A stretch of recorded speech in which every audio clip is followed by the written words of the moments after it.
Today, we are excited to welcome Michele Lambert to speak on pricing and galleries. Michele is a native Nashvilleian who co-owns and operates Shemai Gallery of Contemporary Craft with her dear longtime friend, Becca Gannett.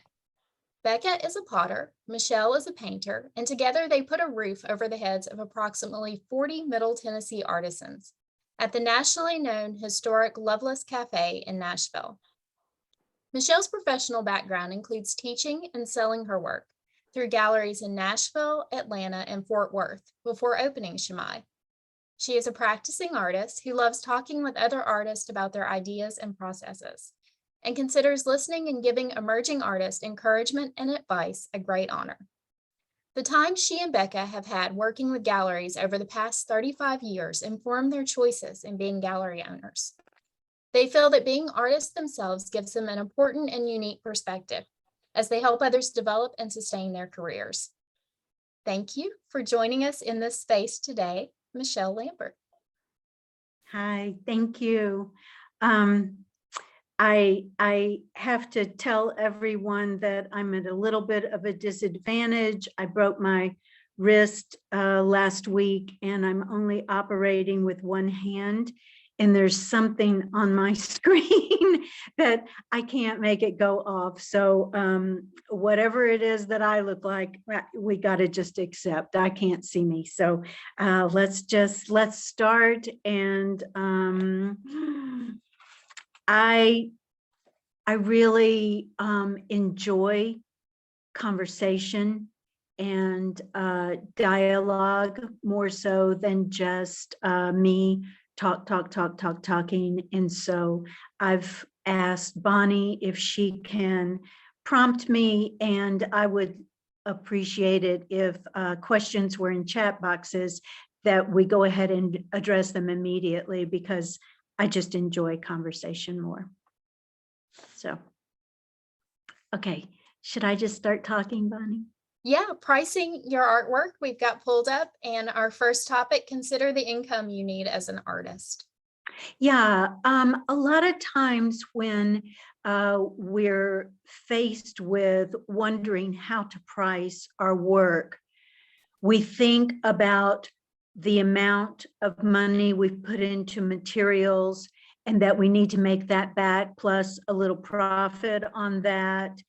And we need to think about our time involved, but I would like for you to look at things in a much broader picture and think about what income is it that you need in order to live. A lot of us, like I myself, I live alone. I don't have any kids. And so my overhead, not just my expenses for the business, but my overhead for living expenses is less than some people's. Some people are single parents and they also have to, feed and clothe and protect children. Some people are married and their spouse earns a great deal of income. So there are a lot of factors that you need to think about when you're coming up with a price for your work. But one of the things that I find beneficial is that if you were to go look for a job working for someone else, say, if I find a job listed or I hear of a job that I feel like I would enjoy, but it only pays me $18,000 a year, I don't see myself applying for that job because it doesn't fit my needs. And what you need to be real aware of is, like, what is your overall expense of living? What kind of things do you need? How many hours can you put into making your pieces? You need to come up with a figure that you can pay yourself and have it be a sustainable living. So I guess the biggest thing that I feel that you need to do are target your actual needs. And then I guess the second portion of that is being very well aware of what the market allows. What do people who are in similar fields as you or practicing similar disciplines, what kind of prices are they charging, and are they actually receiving what they're charging? And being aware of other craft artisans or other artists and what they are able to bring in will also help inform you. I think also, thinking about all the different ways that you might earn an income as an artist, not Right. just selling your work, but Right. I've been it's been an interest. I'm 65 now, and I've been showing my work in galleries and working as a studio artist, gallery artist for a long time. And in conversations that I have with younger artists, many times artists kind of start to sound apologetic, and they'll say, well, right now I'm teaching some workshops and I'm doing this and I'm doing that and I'm selling at fairs. And I have, my little bit of information from my own experience is that that's the way it's always going to be. You need one more than just one stream of income, and teaching workshops, selling your work at craft fairs or other artisan shows, and having a gallery is a good three-pronged system for maintaining income. I think one of the things that Bonnie and I had not discussed, but I would like to bring up, is that you have to remember that things are seasonal, that craft fairs, of course, they go on throughout the year, but the biggest times of the year are going to bring in your best income. There are slower times, but there are slower times in galleries as well. That's when you might want to teach some workshops, but also just in divvying up your income and budgeting, you need to have a good savings account, because things are seasonal, and you might have a great final quarter of the year, but then January and February creep in and it's like, oh no, where's my income? Well, that's why it was good that those other months were great, because you've made yourself a little nest egg to live on. Michele, one thing we talked about in addition to the income were the cost associated with different ways of selling your work and considering those. Right. Many times people will definitely keep their receipts for materials that they've purchased and try to make at least or count that as materials cost, but you need to make a little profit as well. But I would like for you to remember that in working for yourself and being self-employed, you've spent time and usually gas money researching what products work best for you, where you get those products, your time spent collecting the products, your gas money, your time collecting your materials is a part of what you need to be paid for. Let me see, there was something else I was going to say. Also, I think here's a little story, an anecdote. I have a good friend who is an artist, who is a painter.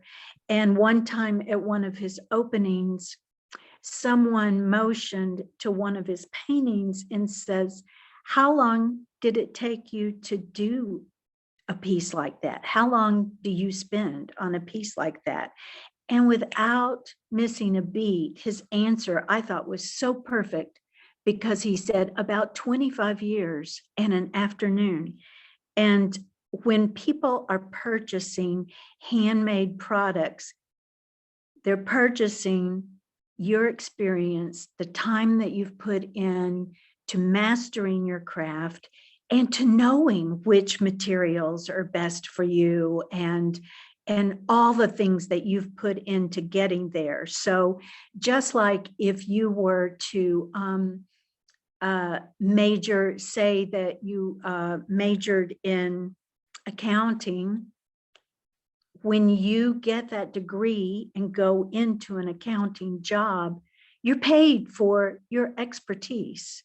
And that's what we need to remember as artists, is that we are, if you are trying to earn an income, look at all the different factors that have gone into your training and into your living.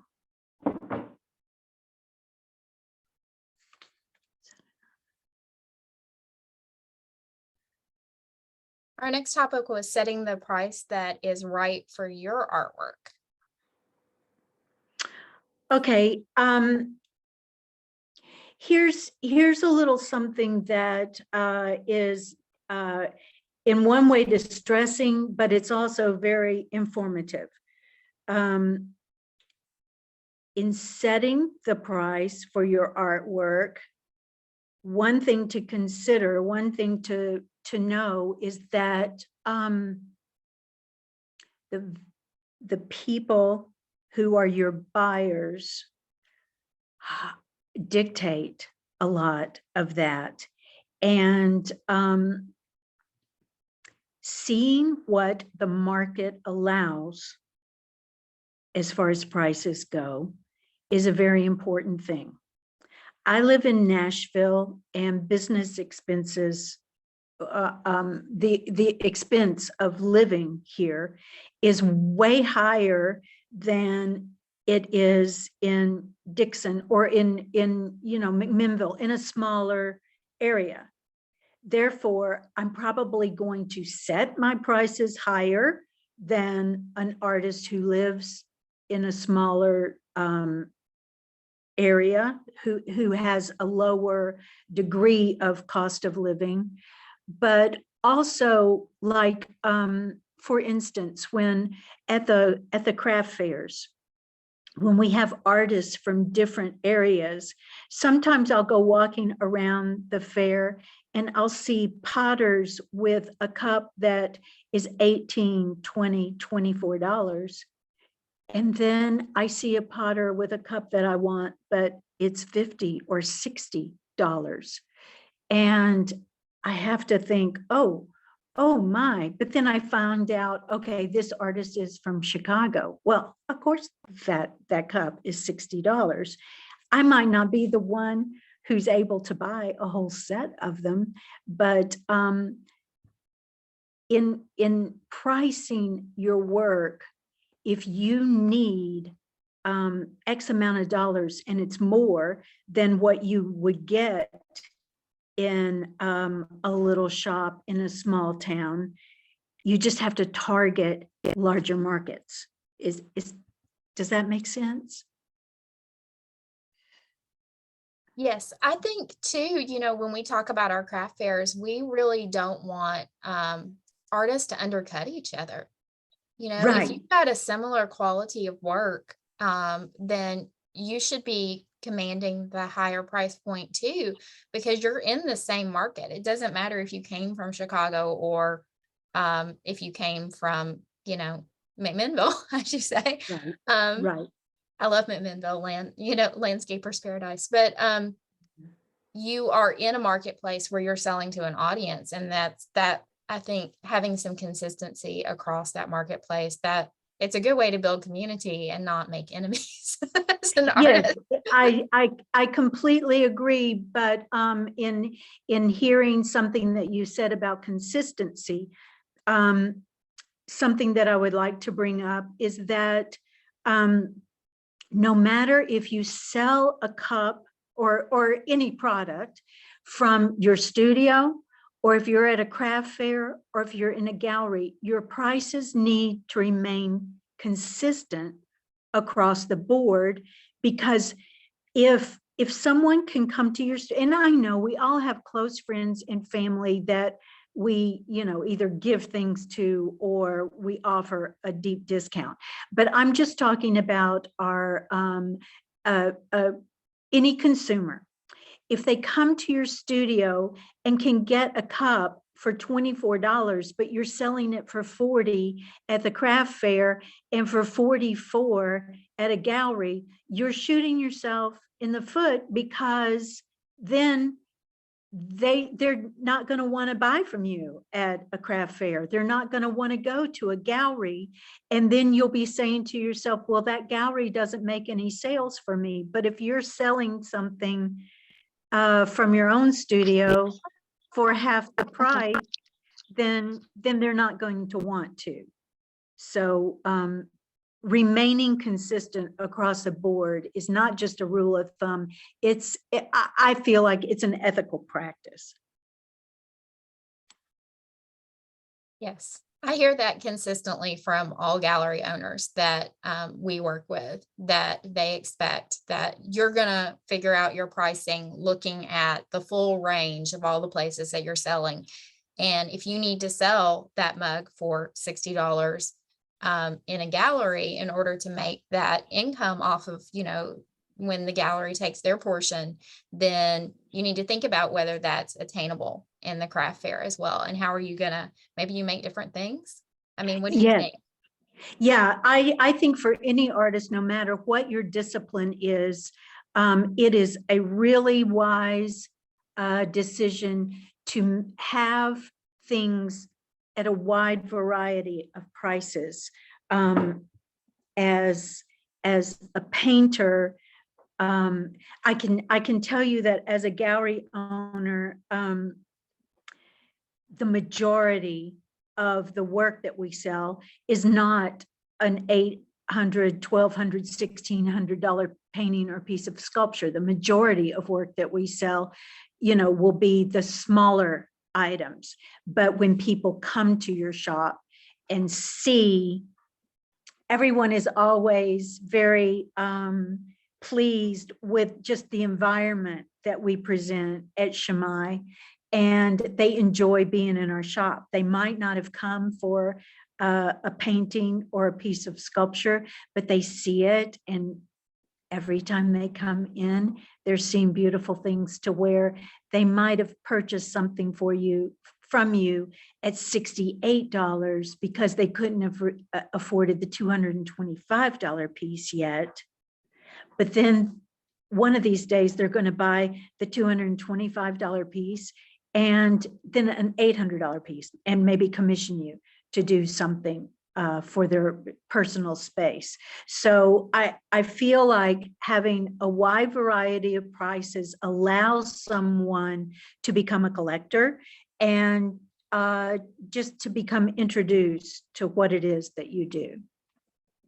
One of our participants, Barbara, said that she read once in a crafting magazine to scale down your work so that it will fit what the market will bear. And so she might make dolls that are worth hundreds of dollars, but in her local market, she can't sell those as readily as something that she has scaled down for the marketplace. So I think that's a good example. And for me personally, I love to paint, and I use painting as almost physical exercise for myself. I love to paint really large. And one of my first experiences, or when I was younger anyway, a gallery owner kept trying to encourage me to work small so that I would have some lower priced items. And for me personally, I found that working small was such an unnatural act for me that I would spend almost as long working on something small as I would on something large, and then be very frustrated that I couldn't get very much money from it. So what my big advice to you is, make things that you love to make things that you enjoy making. And over a period of time, you'll figure out which can be done in a quicker way, so that you don't have to charge a whole lot of money for. But if you start doing things just to make the sale, I can't say for you, for me personally, and for some other artists that I've spoken with, you start to resent the fact that I'm in my studio and I'm trying to make a living as an artist, but I am making these little things that I don't really want to make. So for me, it became frustrating, and I became a little resentful for not being able to charge more. So you just have to find, what is it that I love to make? What do I enjoy making? What can I sell for a price point that brings people into my world and makes them interested in following me? I think we also talked about your price communicates your value to the public. And so when Renee Ford spoke with students at TSU a few weeks ago, she said, don't present this work and say, oh, I'm sorry, it's $200, but this is $200. Like, as in, this is a $200 piece of work I'm presenting to you. Right. And I really love that Bonnie said, don't be apologetic. You know, if you've thought about, what are my living expenses? How much have I spent in the making of this product? How much time have I spent in making this?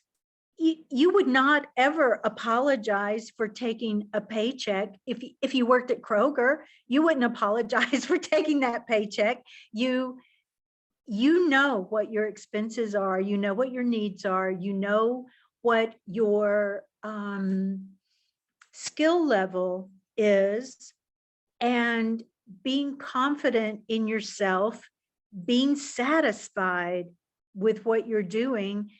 And then there's the price. There it is. So. Awesome. We've had some good comments here. People are mainly just agreeing with what you had to say. We're going to move into the second half of our topics, which you are the expert on today, working with galleries.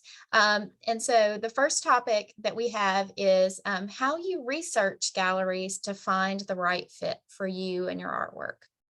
How do you research? You go to galleries, you go visit a lot of galleries in your area.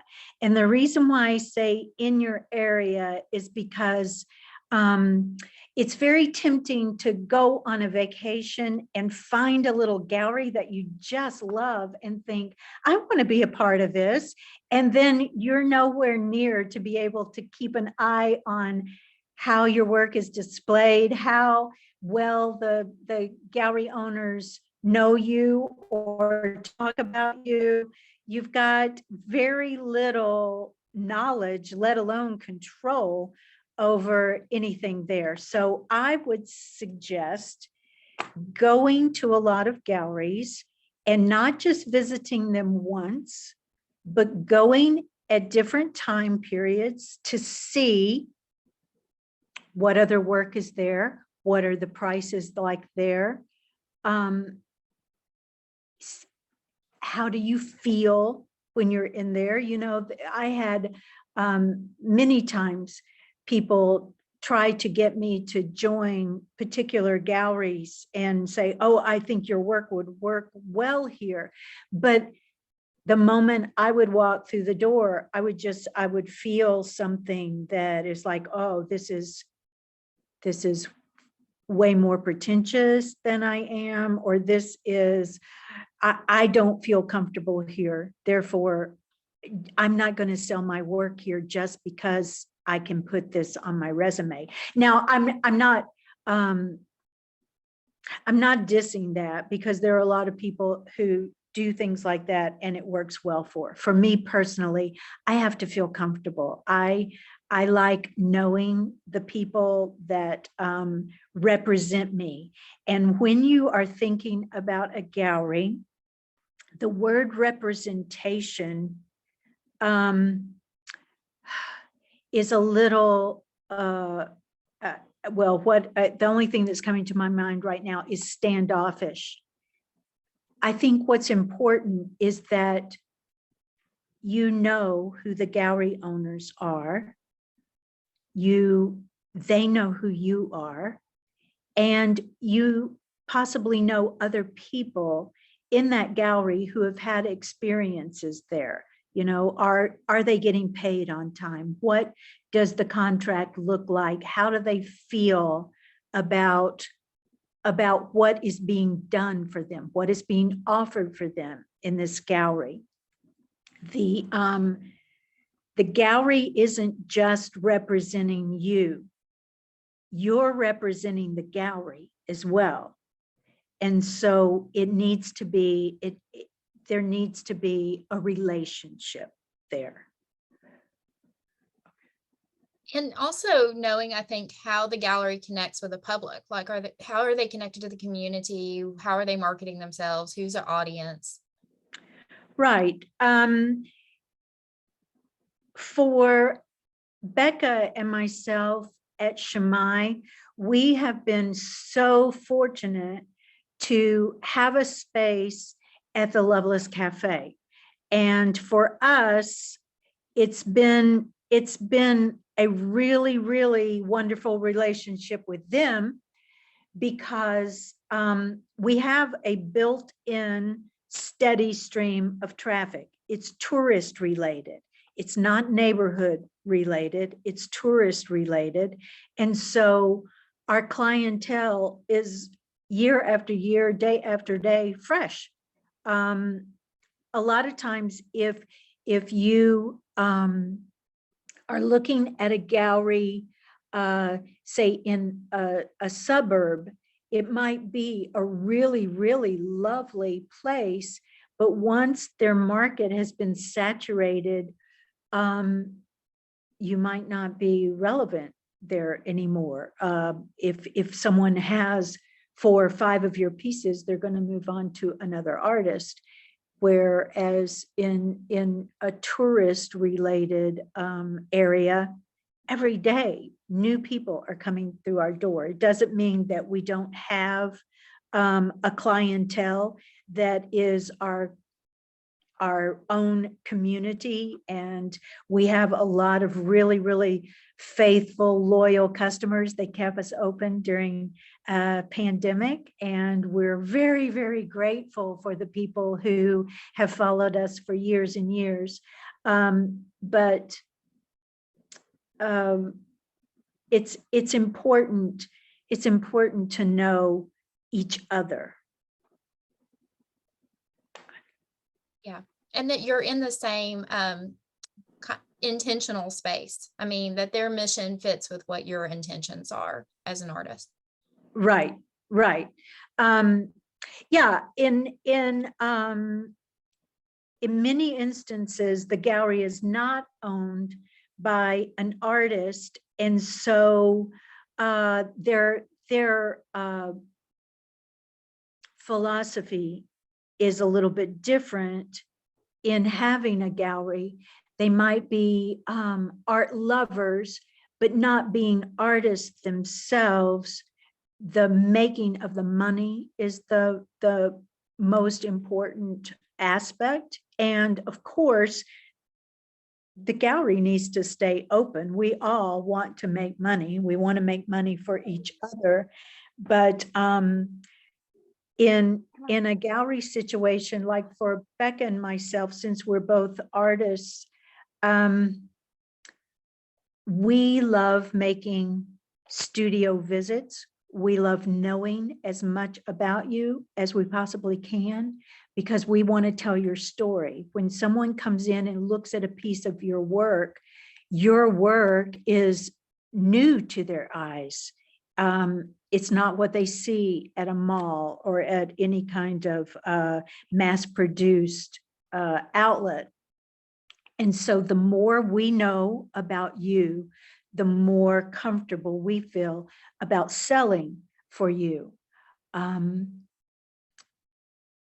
Sometimes gallery owners kind of make up their own stories in order to make sales. And I guess it all just depends on what you're most comfortable with. And I think I got off track there a little bit. I think our next question is, how do you approach a gallery that you would like to be in? So here's up on the screen an image of Shamai, and this is what it looks like when you approach Shamai from the parking lot. So how do you more conceptually approach a gallery that you'd like to be in? Okay, well, first of all, I kind of want to tell a little story in that I had never really considered being a gallery owner as part of my journey when I was younger. But in my head, when Becca read that out at the Loveless, they were going to be offering spaces to independent business owners, she asked me to go out there with her. We work well together. And I said, sure, not knowing what I was getting into.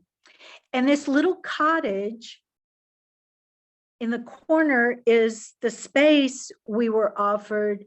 And in my head, I kept thinking, oh, I wish it were a little more contemporary. I wish it were this. I wish it were that. Well, this is the little corner we were offered. And so we've taken the opportunity and we love it there. I think when you enter our gallery, it's very intentional on our part that people feel comfortable with having original art in their home, that it's not something for the highly wealthy, that a regular person can afford our work. If you are an artist entering a gallery that you enjoy entering and you feel like, I like it in here, and you walk up to whoever is working there and you begin a conversation and you want to show them your work, then you are giving off telltale signs of not conducting yourself professionally.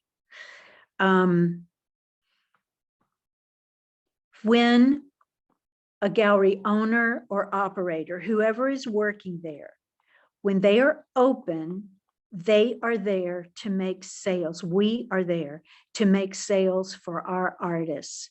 That's our whole purpose for being there.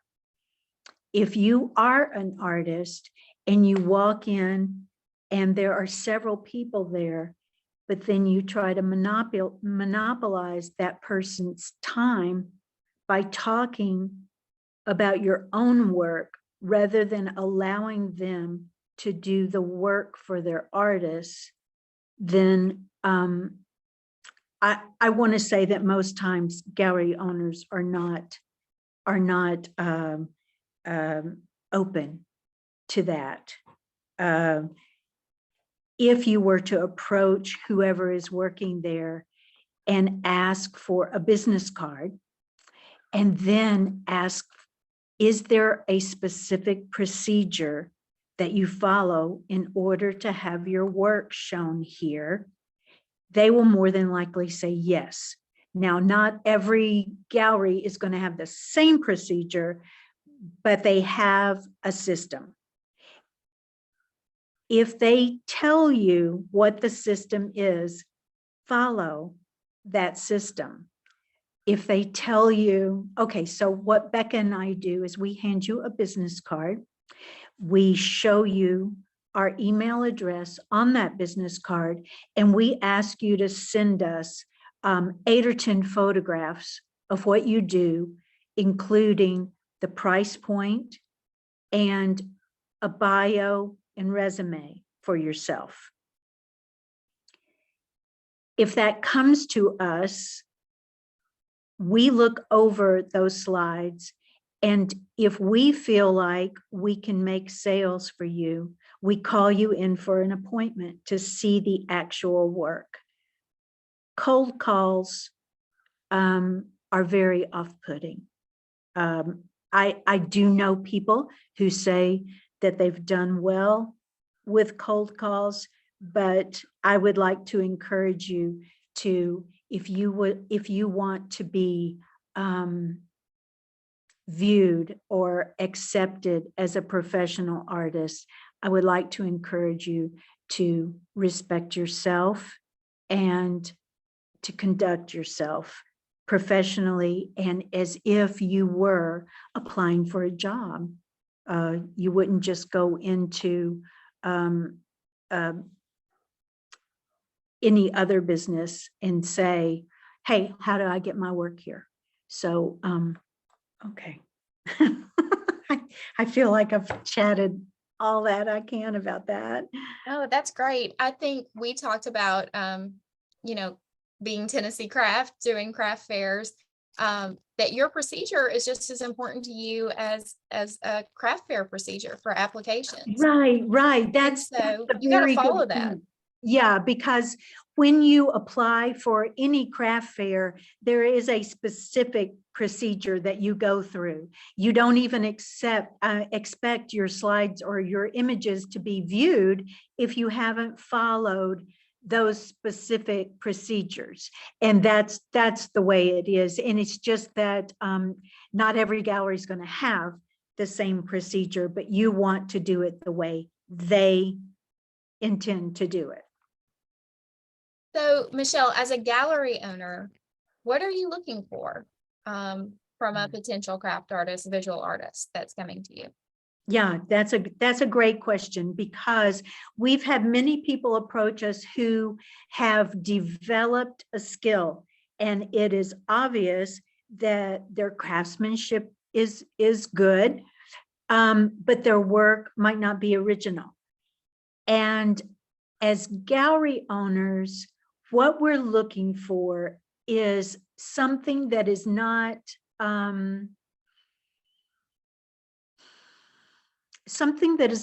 driven by an outside idea, meaning that it's not classroom work, it's not even work that has been like some competitions or some exhibits have a theme, and then you work within that theme. We're looking for you.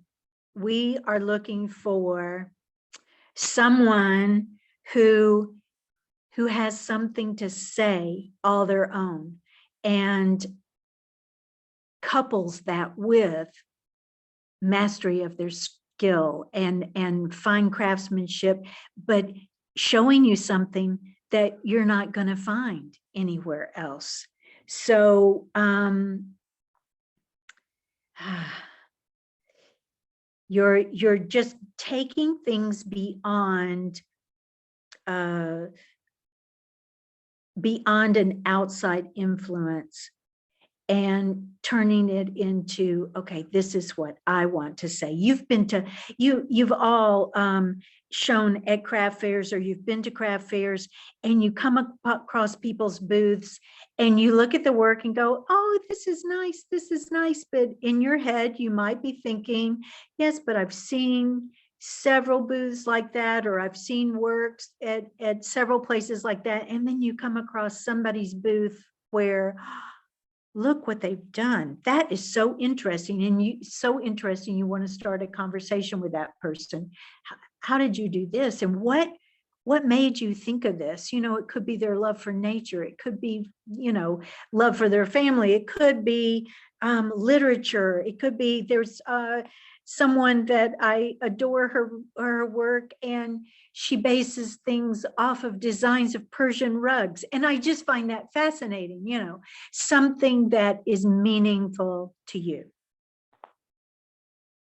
So you talked a little bit about this already, but you need to have good photographs. You need to have, know your price points, and you need to have a good story to tell. I do. Do you? Which is it? Is it the one where I got rejected from a gallery? Is that the one you're talking about? No, the artist Okay. needs to have a good story to tell for you to Oh, sell the work. oh, well, yeah. Yeah. Like when Becca and I go into your studio, we are drinking up everything. We're not just looking at your work, we're listening to every word that you say. We are watching your cats. We are looking out your windows. We are looking at the posters that you have on the wall and your sticky notes to yourself, because when someone comes into our gallery and picks up a piece of your work and they say, can you tell me anything about this artist? Well, we are so excited to step right up and say, oh yeah, I can tell you all about this artist. This girl sits at her potter's wheel and her cat is in her lap the whole time. You know, we love to tell your story. So your sharing of yourself and you being good and sure of yourself is just, it's a wonderful way to market your work. Uh, there are many times that I feel that Becca and I have just fallen so in love with artists that we're able to sell their work easily simply because we just adore this creature. And yeah, the work is good, but oh, this person is just so interesting, or so their approach is so different than anything I've ever seen. So yes, your story and being willing to be vulnerable enough for gallery owners to get to know you is really good. Rick says in the chat, I make what gallery owners call an esoteric body of work, very interesting and of high quality. So where do I go from there? As for you as a gallery owner, where does he take that? I'm sorry, I'm not sure I understand the Yeah, question. I think, is Rick, are you saying that they're saying they don't know if they can sell it because of the nature of the work? And so they're kind of saying, well, it's esoteric, it's very high quality. Poor Rick is working in the studio right now, Michele. I know you Uh, can't see him on your end. Um, um, I, he might be typing to us. Rick, we'll come back to your question in just a second. One thing, to think about, I think, in working with a gallery and what the gallery is looking for is risk versus opportunity, and the amount of money that you have invested in the gallery and whether that artist is going to bring you an audience, right. and whether they're going to serve your audience. Right. Yeah, a gallery is not just looking for the work itself. Most galleries have special events and opportunities for their clientele to meet the artist. So sometimes we have events where it's just as simple as a reception for one of our featured artists, and people coming that day or that weekend, a 2-day stint, will get to meet the artist, talk with that artist themselves, and hopefully even, they make purchases that day, or possibly even commissions from those meetings. The other thing that we do, and I feel other art galleries do as well, is we have demo days 2 or 3 times a year. Well, they last for a month. We start on Memorial Day weekend and go through the month of June, with every weekend being a demo day. And we'll have 1, 2, 3 artists set up within the courtyard practicing their craft. so that not only can the visitors see how they make something, but they can have a conversation with them. They can have the opportunity sometimes to even attempt doing the craft themselves. But it's a great way to pull in an audience. It's a great way for you to connect with your audience at this particular gallery, and it leads to further custom orders, further commissions. We love, and not all, I'm not an artist who can perform in front of people. Even today, I feel stymied. You know, when Bonnie is at my house, we can talk for hours. And then today I'm like, what is it I'm supposed to say?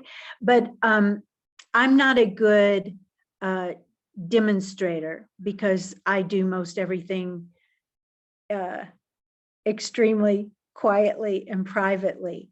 But the artists who do come out and demonstrate know how to talk with people, know how to engage. And it makes for a really, really wonderful time of connection. I think that's good when you are looking at galleries. Will you have those opportunities? Yeah. So sometimes you do find people. You said you're very stocked up in there. You're very packed with artists, but sometimes you do see someone out in public and you invite them. So you find them out in the field. So what are the key things that they need to have, like all up to date and ready to roll so that actually turns into a potential relationship with a gallery? Well, like Bonnie has mentioned before, having good photographs of your work, good images of your work make a terrific difference. If we meet someone or someone comes to the gallery and wants to share their images, if the images are blurry, or if they've got a lot of extraneous stuff in the background, we are, two flags go off in our head. Number one, okay, they're not, and I don't mean you've got to take your pieces somewhere and have them professionally photographed. My gosh, we did that years ago and it was highly expensive. And now these great cameras on our phones do that for us. But you need to be sure that you are showing the gallery what it is that you do, and you're showing them in as accurate a form as you can. No extraneous clutter, and please in focus. The other thing, I think social media, right? That's all going to translate onto your website, okay. your social media. Yeah, and okay, I might be a little bit different. I'm not going to say off target, but I might be a little bit different in this feeling than some other gallery owners. Yeah, we love to go to your website, but when you send us a note asking, can I be seen? I mean, could I have my work in your gallery? And we go to a website that is really slick and it's a beautiful way to present, but it doesn't really give us that much insight into you. I love to go to people's Instagram accounts because I love to see, people post what they're doing all the time. Sometimes they're posting videos of their work, and it gives me an idea of their work ethic. Did they make some really beautiful work? And I don't know how long it's been since they've created this body of work. Some people have sent us photographs and said, these are not available any longer, but I can make more, or I am always making more. And I'm like, no, we got to see what you're making right now, because we all know we evolve and change, and it has to be representative of what you're doing right now. And we like to see that we can depend on you, that you are consistent in your work ethic. You are trying to earn a living this way, and we want to help you do that. We just have a few more minutes, but I wanted you to tell us a little bit about what you think the most important terms are in a contract with a gallery, and a little bit about your term of how long things stay there, how things are transported. Okay, so for me, in our contract at Shammai, I don't have one here at home with me to look at, but I was telling Bonnie that I think there are about 11, 12, 13, 14 points in our contract. But the most important to me, most important three things for me is that we state how long we would like, we sell things on a consignment basis. We say that we would like 90 days with your product. That gives us a good shot at knowing whether or not our demographic is going to connect with what you do. And at the end of that 90 days, you can come in and make the decision, okay, I don't think you've made enough sales for me. I need to pull my work out, okay? You can make the decision of, hey, you've made sales for me. Do you need more? I would like to come swap out what has not sold and restock your shelves, okay? Sometimes we haven't made sales in 90 days that are, that are real meaty, but the person says, well, I know I haven't made many sales yet, but I'd like to stay longer if I could. And so we'll lead them to, okay, how about if you swap out this one, this one, this one for some new work, and give me some more time with these, because these are getting noticed, they're getting talked about, and let's keep them there. So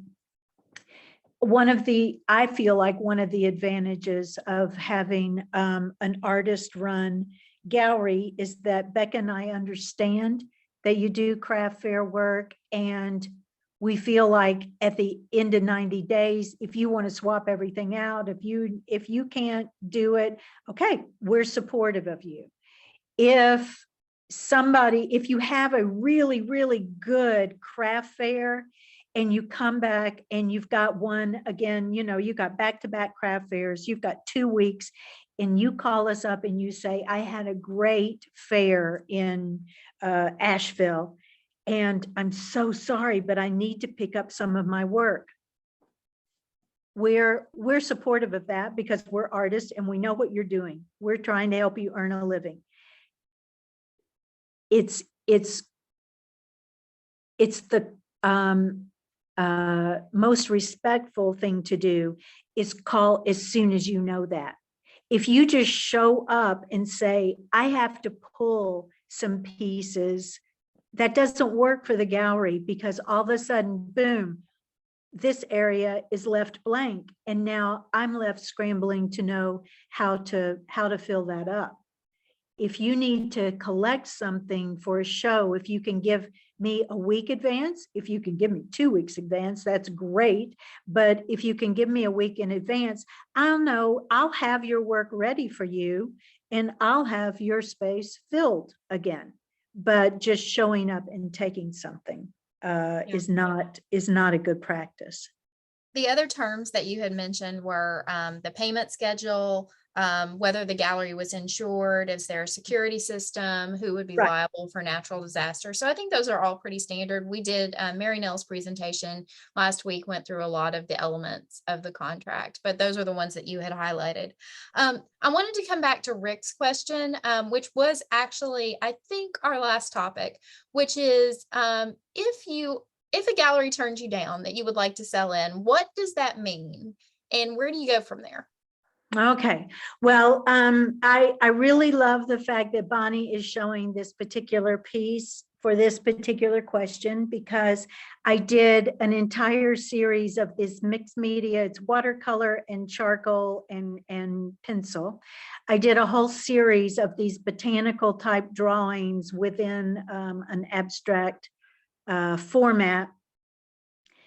And I can't remember if there were 8, 10, 12 of these pieces, but I sent images of the entire series of work to a gallery, and they sent me a notice like with 3 sentences. Although we feel your work is strong, we don't feel that we're the right fit. And oh, I was just crushed. I mean, this was, I guess I was in my 30s. I don't know how old I was, but it was early on. And I was crushed, and I thought, oh, you're so wrong. You're so wrong. But what you got to remember is that a gallery knows, gallery owners know, if they've been in business long enough, they know who their audience is. They know their demographic. They know their price point. They know so much that there are many times when we adore what someone does and we're just hurt beyond belief that, oh, we're not able to sell that, you know.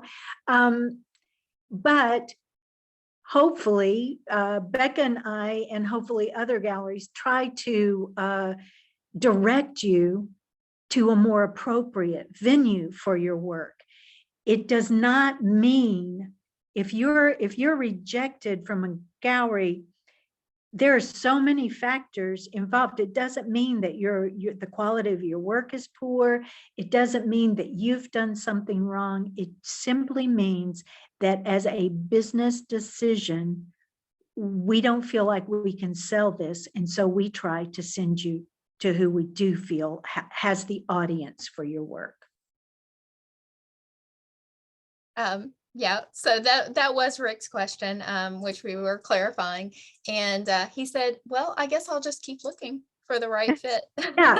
Yeah. And that's the other thing, is that, you know, part of your job in being an artist is visiting galleries, and, you know, mark down your mileage and your gas, because you're doing your homework, you're doing your job when you're out searching for the right venue for your work. I mean, there have been, I can't tell you how many times we've either had to pass on someone and been so disappointed that we just didn't feel like we had the demographic, or that we took a chance on someone because we thought, no, wait a minute, I want to be a part of this person's trajectory, and we find a way to make it work. So it's all about thinking not in terms of, am I being selected,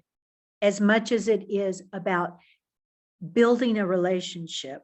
And from the very beginning, just talking with people, with gallery owners, is a huge part. It plays a role in how you make your decisions. We had some questions in the chat. As long as you are okay on time, we'll stay on and answer those. Thank you. There was one little bit of advice that I had not mentioned today, but I think is really good. One of the best bits of advice I ever got from a gallery owner was, it's a gallery where I show my work, but every single time there was an event, like even if, okay, another artist was the featured artist, I made sure that I had new work in before that event, because when other artists are having events, their people are coming in and they're going to see your work too. So don't think that just because it's their month to be the featured artist, that it's very valuable for you to always like, woo, I'm going to make sure I got a little something new in here too, because it keeps people's interests up. Mhm. One of the questions that we had, and I think it might be Grace Goad's mom, who is represented, I think, in Shemai at times, ask if there is a meet and greet and a commission comes out of that. She asked, does the artist pay a percentage? Does they pay the gallery a commission? So you get a commission from a customer. Does something come back to the gallery if that was the result of an event that was hosted there?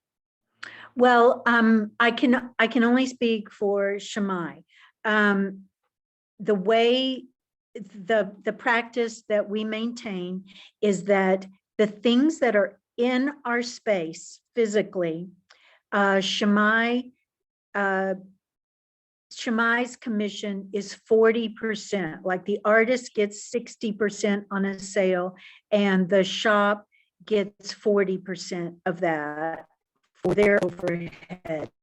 If a commission is made and we are not taking up the physical space, what our usual procedure is in connecting those dots, if we're the ones who've made those connections for you, then our commission fee is 25% rather than 40, because we're not actually it's not taking our space. We're not the ones maintaining it and things like that. We're the ones who just made the connection. Does that answer? I think that does. So that will kind of lead me into another question. Renee Ford again spoke a couple of weeks ago to TSU students. Many of you might know her from our fair, and she's done workshops for us in the past on pricing. But she made it very clear, if the gallery is doing that work of connecting you with the audience, that could be half of your professional time that you obviously spend. You guys know this in marketing, communications, building your website, doing your social media. And if you just don't want to do that, then that commission that you pay to the gallery could be worth it for you. And it's not for everyone, but so making that connection, I think, through that in-person event that brings that audience in is worth that amount that you're giving back to the gallery. So I mentioned Renee too here, because she has a great model for pricing your work. And we actually brought her into TSU specifically to talk about that. Because as a jeweler, there are so many different, very expensive elements that go into pricing. And so she's got a huge spreadsheet where she works out all the different components. If you go online, you can find pricing formulas that, you've got your materials, your time, your kind of overhead costs that go into that, your profit that you're hoping to make. She puts a percentage back in for development. So almost like an R&D or a professional development, that might be 2%. So I do think she has a book that's coming out on this, and maybe we can bring her back in for a lunch and learn, Kelly, maybe in November, to talk about her pricing formula, because it is really fantastic. But one of the questions here, and I don't know if you want to answer this, Michele, is Michele still with us? I was gonna say, I think she's I gone. think we might have dropped her off. Okay. Well, but one of the questions here was the rate that you might pay yourself as an artist. And when Renee was giving this presentation, she said, I started at probably $15 an hour when I first started. So make sure that you are calculating that time. And then she just built it from there. So maybe she's up to $20 or $25 an hour, but she's not just including that hourly rate of the time that it takes to make the piece. She also has a profit margin that she's feeding back into the business. So you might consider that as part of, beyond your hourly rate. It's something that you're making as an individual that is pushing you forward, because you don't want to just stay in the same thing forever. You're going to need to take workshops, go to retreats, learn new skills. You've got to keep pushing that forward so that you can continue to market your work. So I will actually, maybe see if we can get her online for the fall. If you're a member of Tennessee Craft, you will still be a member of Tennessee Craft in November. And so you would have access to our Lunch and Learn series in the fall, which is awesome. Kelly, did I miss any questions in the chat? I love this quote from Barbara. This book from You've Got Mail, this book has hand tinted illustrations, says the bookseller. And the customer says, oh, that's why it costs so much. And the bookseller says, no, that's why it's worth so much. That's And I great. think that's what our gallery owners really do for us. And they are not afraid to express why that work of art is so valuable. Are there any other questions for the good of the whole? Wonderful. Well, I appreciate you all coming and being with us this February. I know we're moving into a very busy fair and sale season. Hopefully, I hope it's successful for you all. We hope to see you out on the circuit this spring, and we will see you back in the Lunch and Learn series this coming November.